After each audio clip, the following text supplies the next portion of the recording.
you should have found that the acceleration is m2g divided by m1 plus m2.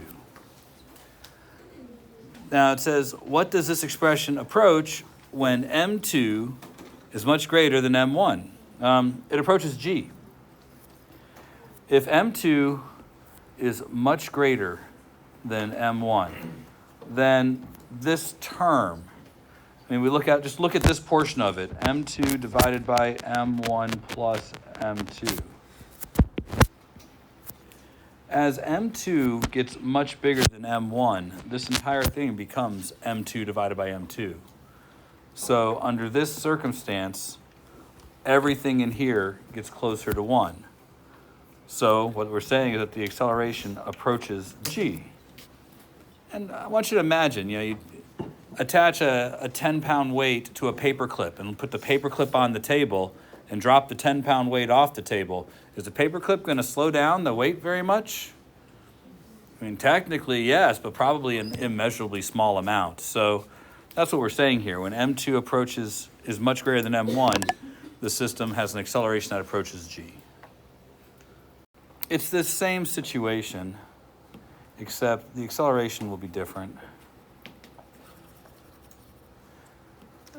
The system's going to fall a distance h.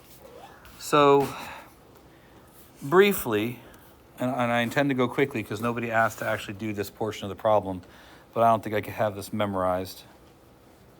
Tension in the cable, kinetic friction, normal force, weight. So tension minus kinetic friction equals m1a, normal equals m1g, and friction equals mu k m1g. Just done all the substitution real fast. So that suggests that tension minus mu k m1g equals m1a. Any question about what I've done there? Excellent.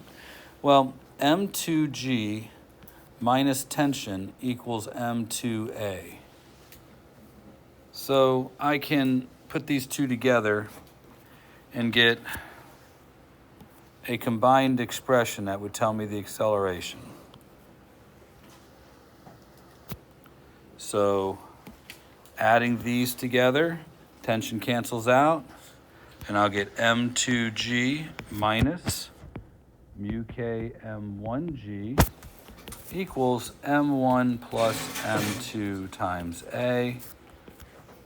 So a equals, and I'm going to do a little bit of factoring, m2 minus mu k m1 all times g divided by m1 plus m2. That's the new acceleration of the system.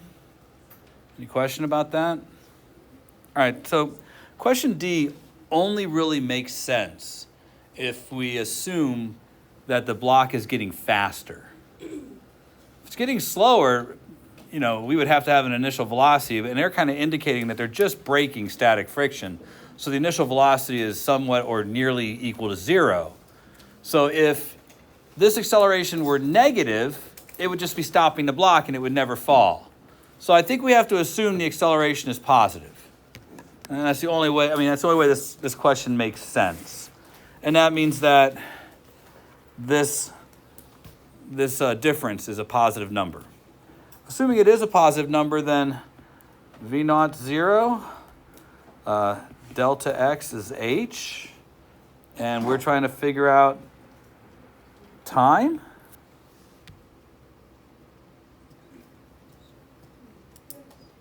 Find an expression for m2 to travel the distance h. So it's either the time or the final velocity.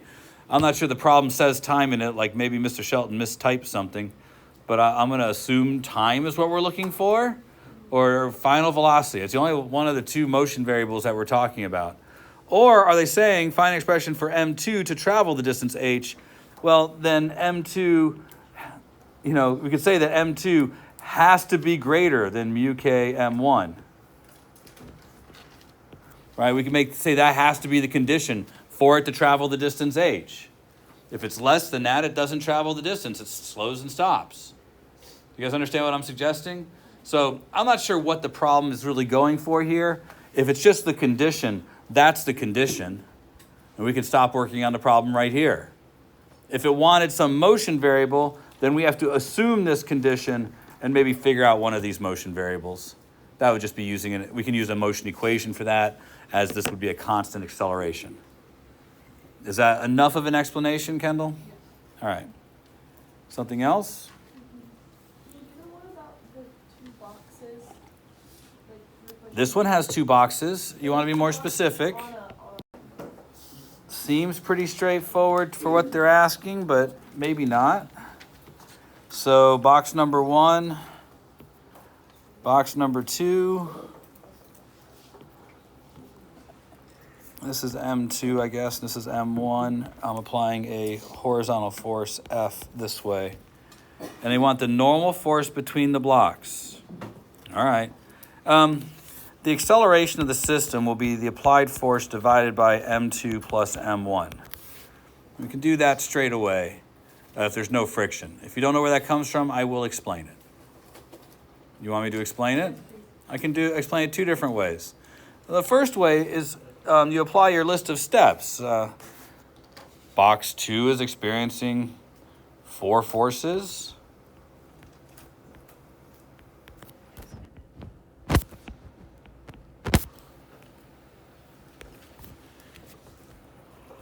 Right, with a normal force to the left due to the contact between the boxes. Box 1 is experiencing the Newton's third law version of that horizontal normal force. It's also experiencing its own weight and a normal force from the floor. If I make to the right positive, then F minus normal force in the x direction equals M2A, and normal force in the x direction equals M1A. So it doesn't say that they're accelerating? Did you just choose the second law because you don't know? Yeah. Okay. I mean, that's how the rule works, right? Okay. Add those together and I'll get the force equals M1 plus M2 times A. The force on the left doesn't know that there's 2 boxes there, just that there's some amount of inertia related to M1 and M2. So there's my acceleration of the system. Now, if I want to know the normal force, I think the best way to find it is by plugging that normal force, or plugging the acceleration into one of these 2. And I think the bottom one would be the easiest one. So that's what I will do. And that tells me that the normal force between the boxes equals M1F over M2 plus M1.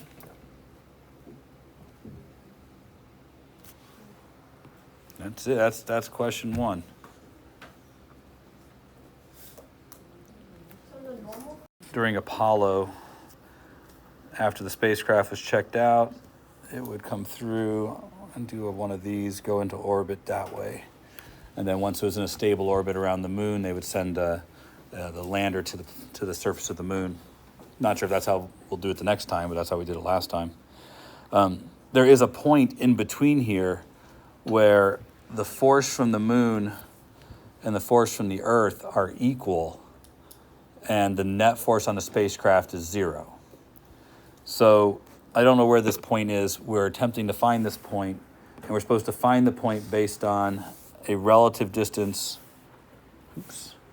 from the Earth to that location. So I'm going to draw a line that kind of lines up that spot and the Earth and the moon. And we're going to measure it from here. So I'm going to label this X. Is that okay? I don't know what X is. So I do know that this distance will be the Earth-Moon distance minus X. Is that okay? All right. So a spacecraft located right there with mass m for spacecraft, and this one m for moon, and this m for the Earth. Is that all good? There is a force of attraction between the spacecraft and the Earth in this direction. And that force would have to be mass of the Earth, mass of the spacecraft, g over x squared. All good for you? There also has to be a force of attraction between the spacecraft and the moon in this direction. Good?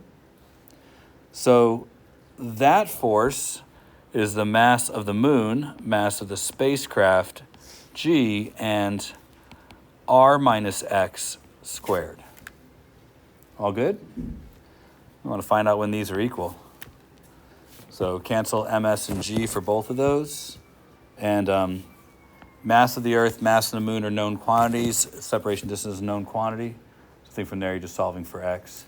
It is a quadratic. You should get one positive answer from it. Is that okay? Is that enough? All right. Those two phrases are fine and are interchangeable. The idea is that a geosynchronous orbit is an orbit in which the satellite stays above the same point on the Earth all the time. It's a geosynchronous or geostationary orbit. So an object in that orbit has a period that should be pretty clear to you. What would the period have to be for an object in a geosynchronous orbit? What's that? 24 hours, that's right. It goes around the Earth once every 24 hours. So that's a situation in which we know the period of the orbit is 24 hours. Now, knowing the period means we could probably work backwards to figure out what the altitude is. Now, we did this yesterday. I'm going to do it again because it was a little messy in here yesterday. And you should be capable people. The object in orbit, if it's a circular orbit, must have a force that provides a centripetal acceleration. That force comes from gravity, so mass of the Earth, mass of the satellite, g, and their separation distance squared will be the force. Assuming the Earth is much bigger than the satellite, where we don't have to worry about their mutual center of mass, this will be equal to the mass of the satellite times v squared over r, where these two are the same r for the satellite. Now, I want to work in the period here, and I'll remind you that for an object traveling at a constant speed, the velocity is equal to distance over time. In a circle, that'd be the circumference over the period.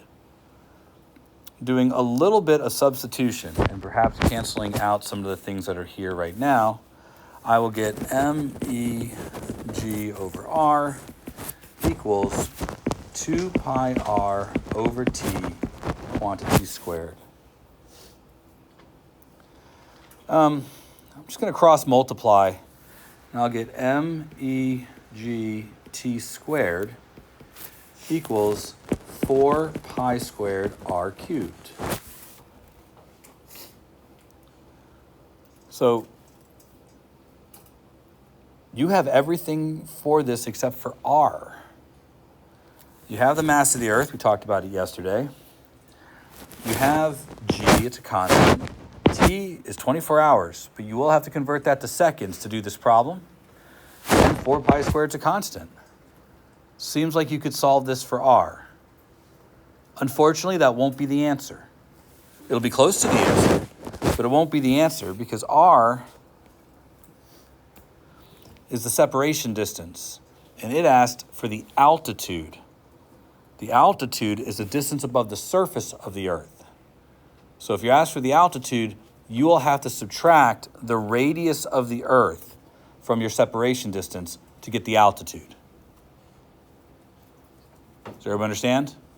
We talked a little bit about the difference between altitude and separation distance yesterday, but we didn't do a problem in practice. Don't forget 6.38 e to the 6 meters radius of the Earth.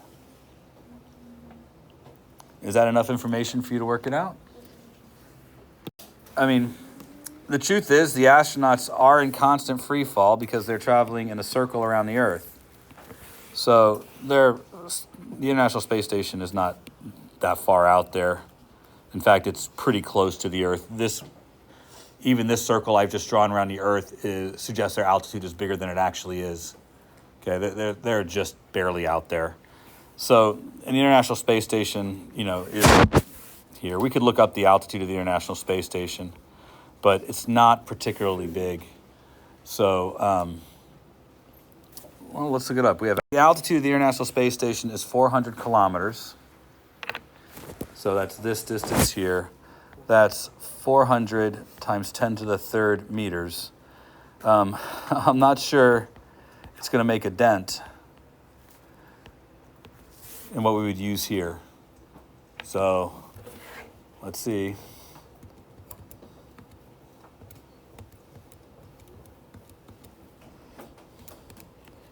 It's 6.78 e to the 6 meters would be the separation distance. Okay. Do me a favor. Find out the acceleration on the astronauts. We should know how to do this. We did this just the other day. It's the mass of the Earth times g divided by the separation distance. This would be the acceleration that they experience at this particular altitude. You should know how to get this. It will be tested.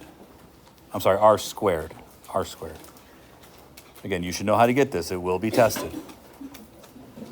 So that's 5.97. Is it 7 or 6? For the mass of the Earth, e to the 24th times 6.67, e to the negative 11th, divided by 6.78, e to the 6th squared. What's that?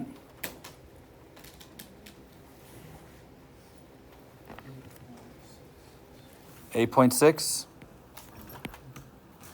You said 6 or 8.6 what? 8.66. All right. So not 9.8, but definitely not 0, right? So that is the acceleration they're experiencing at the space station. But the space station is moving this way really fast. Fast enough so that even though they are accelerating downwards at this rate, the space station itself is curving around the Earth and is falling downwards, but downwards keeps changing. Interestingly enough, I mean, that still has to equal VT squared over R. So a little bit of math and we can figure out how fast the space station is going.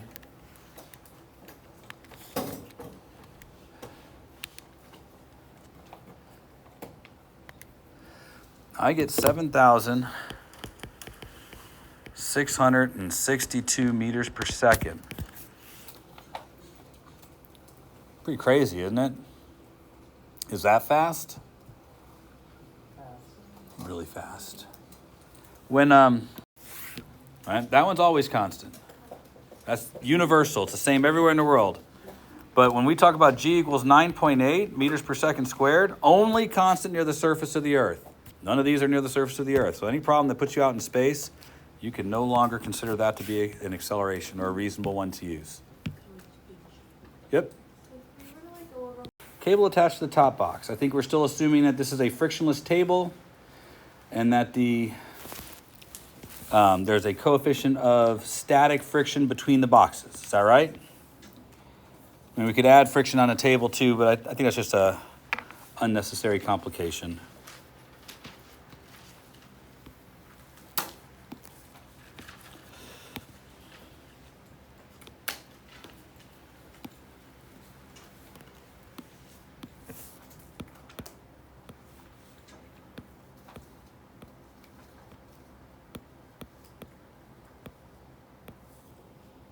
All right, so we have a box hanging off the table, M3, a box on the table, M2, and a box on top of the box on the table, M1.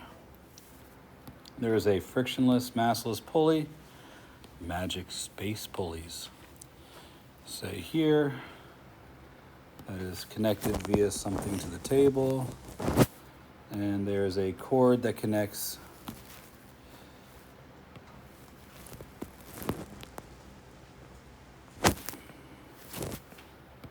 And the cord is massless. It's attached to the top box there.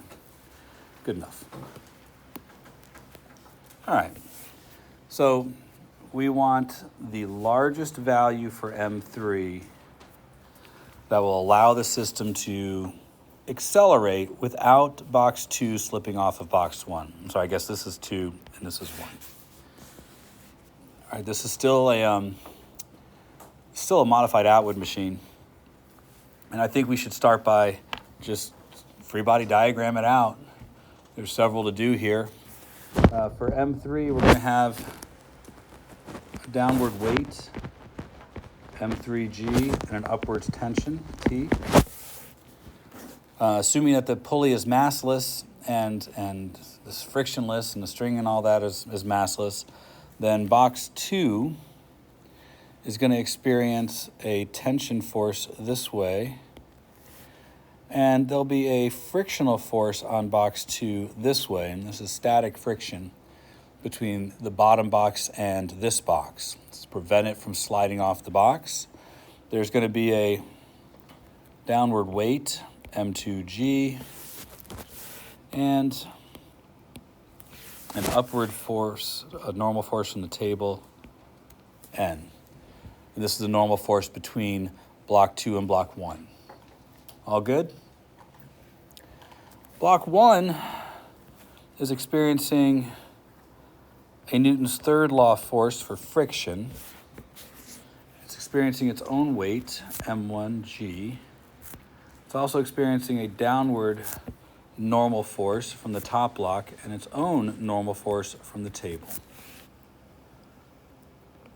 All right, I think we've handled all the forces acting in the system. Any questions about these forces? Diagrams are a little messy, but they're just here to serve our function of getting us set up. I'm going to make this the positive direction. Is that good for all of you? All right. So it seems to me I'll have M3G minus tension equals M3A. Any question about that? All right. Looks like here I'll have Fs equals M1G. And over here, T minus Fs equals M2G. All good? Any questions about any of those decisions? Why does Fs equal M1G? It's the only force acting to the right. All I did was net force equals Ma. Applied it in the x direction. Isn't that okay? Now we're assuming that all the boxes have the same acceleration, right? That's the assumption we're making. That's all contingent on the frictional force being strong enough to do this. But we're not there yet. What we can figure out is a relationship between this acceleration and the weights involved. That we can do. You have a question over there? Yeah, I was wondering why it's equal to M1G and not M1A. Well, those are excellent questions.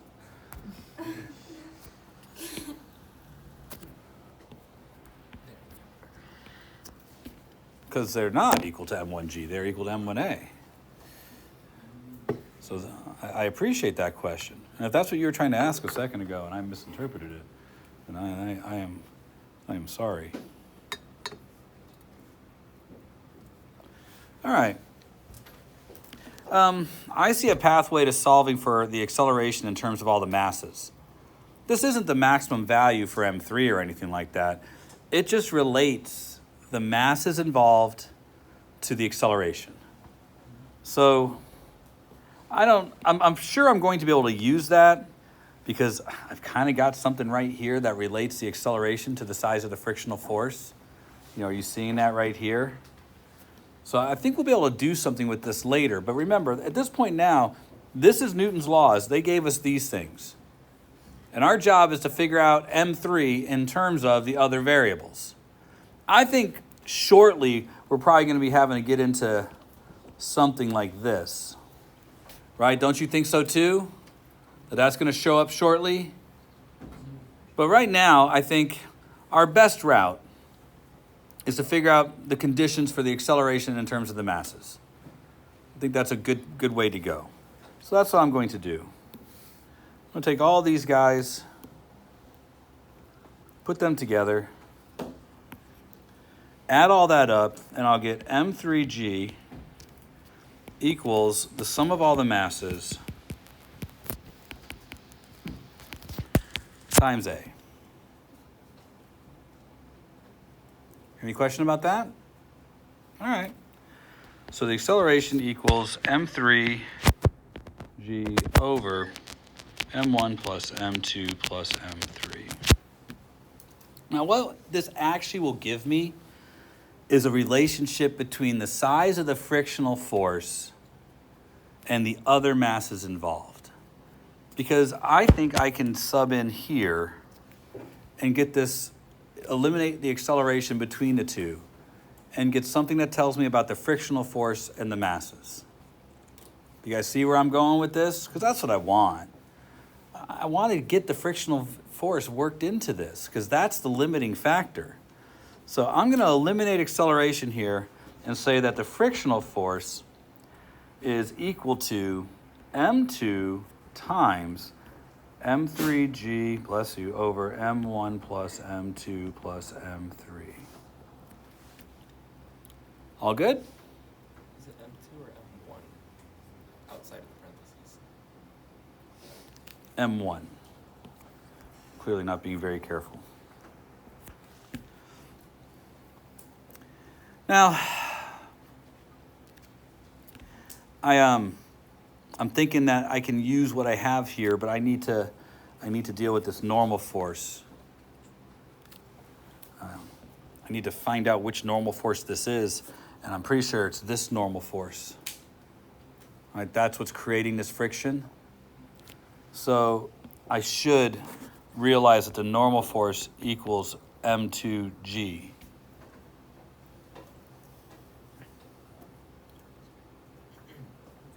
So let's bring those things together. Friction has to be less than or equal to mu s times M2G. But friction is also related to all of these masses. So let's kind of focus ourselves a little bit. M1, M3, G over M1 plus M2 plus M3 has to be less than or equal to mu s M2G.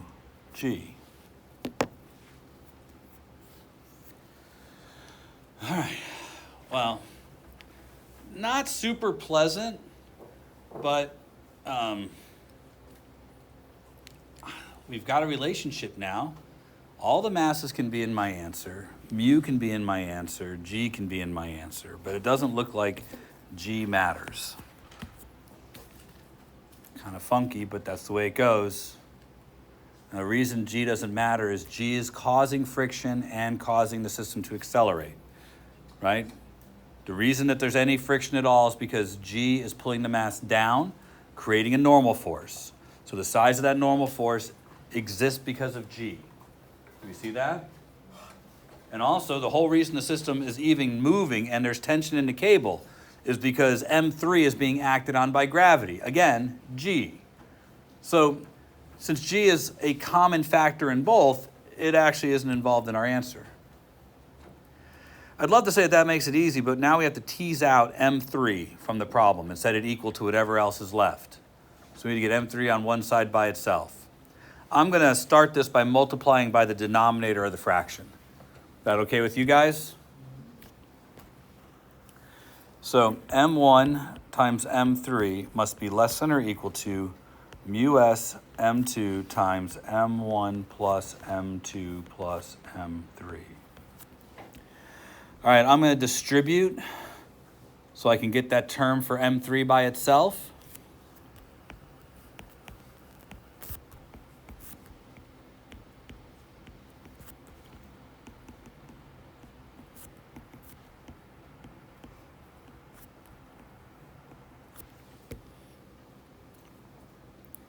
I'm I'm going to subtract a term with M3 from both sides.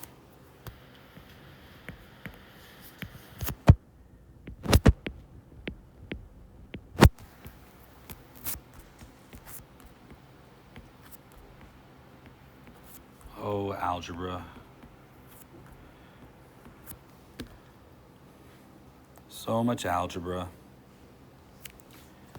I can tease out M3 now.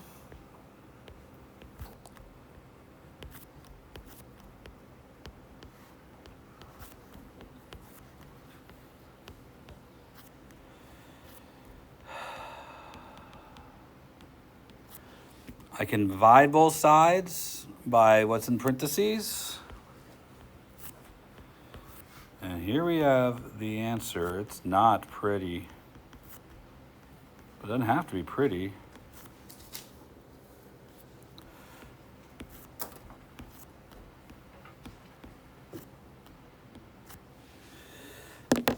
M3 has to be less than that. There are some interesting things here. Whenever I see a subtraction in the denominator, I get all weirded out by the possibilities, right? Because there's the possibility there could be a 0 in the denominator. And it looks like that 0 occurs, so something special must happen if there is a relationship like that between M1 and M2, right? Because that means there is no M3 for which the system won't slide, right? Because the denominator would be infinite, and there is, you can't, well, actually, I think that's the opposite, isn't it? M3 would have to be less than that, so maybe that's not as special as it sounds. We know M3 can't be negative, because that doesn't make any sense either. But this is the condition that has to be the case. And I don't know I can tease anything out of what's going on here. This one is more complicated than attaching the string to the bottom box. If you attach a string to the bottom box, the answer is a little more elegant, not as messy as this one. But this one's pretty messy because we chose the top box. It's just too bad that there's nothing great about like the whole inertia in the system here. We can't see anything like that. We get partial pieces of inertia here, and we see that we have pieces of inertia there. Anything with the mu in front of it, that has to do with the normal force, clearly, because that was the only place it would show up. But, that's all. Messy answer. Old eyes, I guess. I'll blame my old eyes. How's that? Is that okay with you? Yeah, we'll go with old eyes on that one. That feels good to me. A lot of 1s and 2s and 3s in here too. All right. Here's what I'd like you to think about.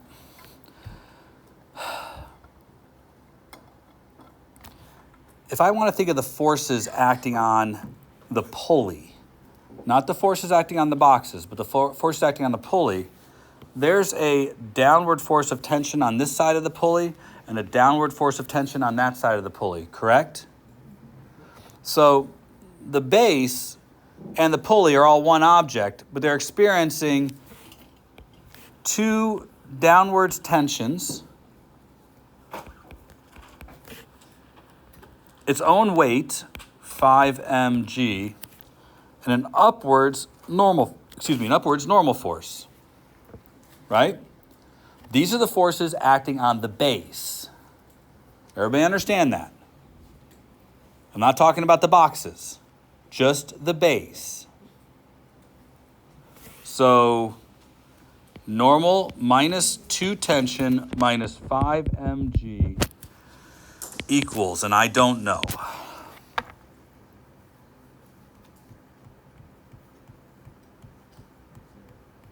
It's not 0. I know you're saying that the base stays in place, but let's just humor me, okay? Let's go check out the two boxes. One box is going to be 2 mg minus tension equals 2 ma. I'm assuming the system is accelerating this way. I'm not drawing free body diagrams for the boxes because I'm kind of in a hurry. Is that okay? So we're all good with this because we've done this problem before? We sure? All right. The other box, which is smaller, is going to be t minus mg equals ma. All good? Seems like there's a pathway to figure out the acceleration directly from here. Add these up, I'll get 2mg minus mg equals 3ma. Still good? So the acceleration is a third of a g. Any questions about that? Go ahead. Why is there a 2 in front of that? Because the mass of that box is 2m. Right? Is that good? All right. I want the tension. I'm going to put the acceleration back in here to find the tension. So simple substitution. So t equals, well, let me write this. T minus mg equals m times 1/3 g. So this is going to be t equals 4/3 mg. That good? Now, the tension seems to fit our schema. It has to be less than 2 mg, so that the box can accelerate downwards, and more than mg, so the other box can accelerate upwards, and it looks like it's right in the middle. Well, not quite right in the middle, but definitely in the middle. All good? Excellent. So, normal force minus 2 times 4/3 mg minus 5 mg. Now, the base doesn't go anywhere, so this is equal to 0. But let's see what that normal force is. This is going to be 8/3 mg plus 5 mg. Common denominators suggest 15/3. And 8 plus 15, 23/3 mg. That all good? Let's see, 23 divided by 3 is 7.7 mg. Clearly less than 8 mg, correct? Why? Do you see that's not 8 mg, right? And this is because in this system, the bigger mass is accelerating downwards and the smaller mass is accelerating upwards. The net effect is that the center of mass of this system is accelerating downwards. So the table doesn't support the entire weight of the system because the system is accelerating downwards. So even though one box is accelerating upwards, the bigger box is accelerating downwards. So the center of mass of this system is moving this way. Does everybody understand what I'm saying? In fact, we could find the acceleration of the center of mass of the system because we have all the things to figure it out here. We know the normal force is less than the weight of the whole system. We could figure out what the center of mass of the system is doing. But this is good enough. I think if you can figure that normal force in the table is less than the weight of the system, that's good. That's good work. There's no friction in the system.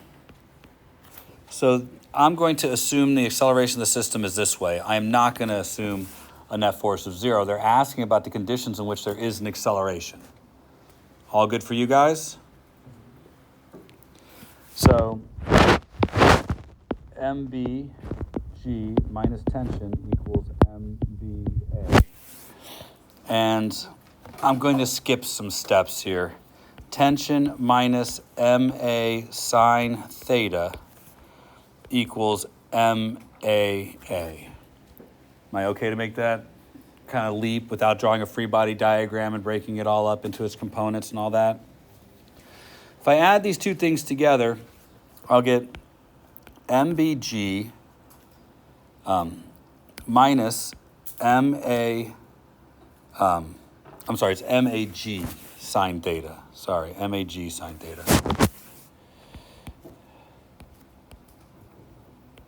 There. G sine theta equals MA plus MB times A. All good? You guys see all the things I did? I kind of skipped around a little bit and been working fast and not explaining all my steps, so you should ask. It's your test.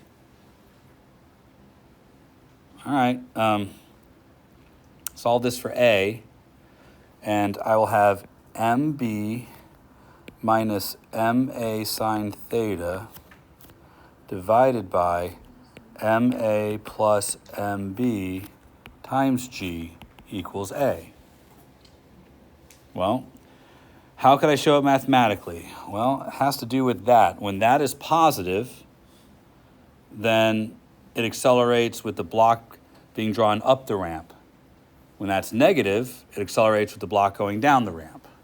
And when it's 0, then we're at the balance point.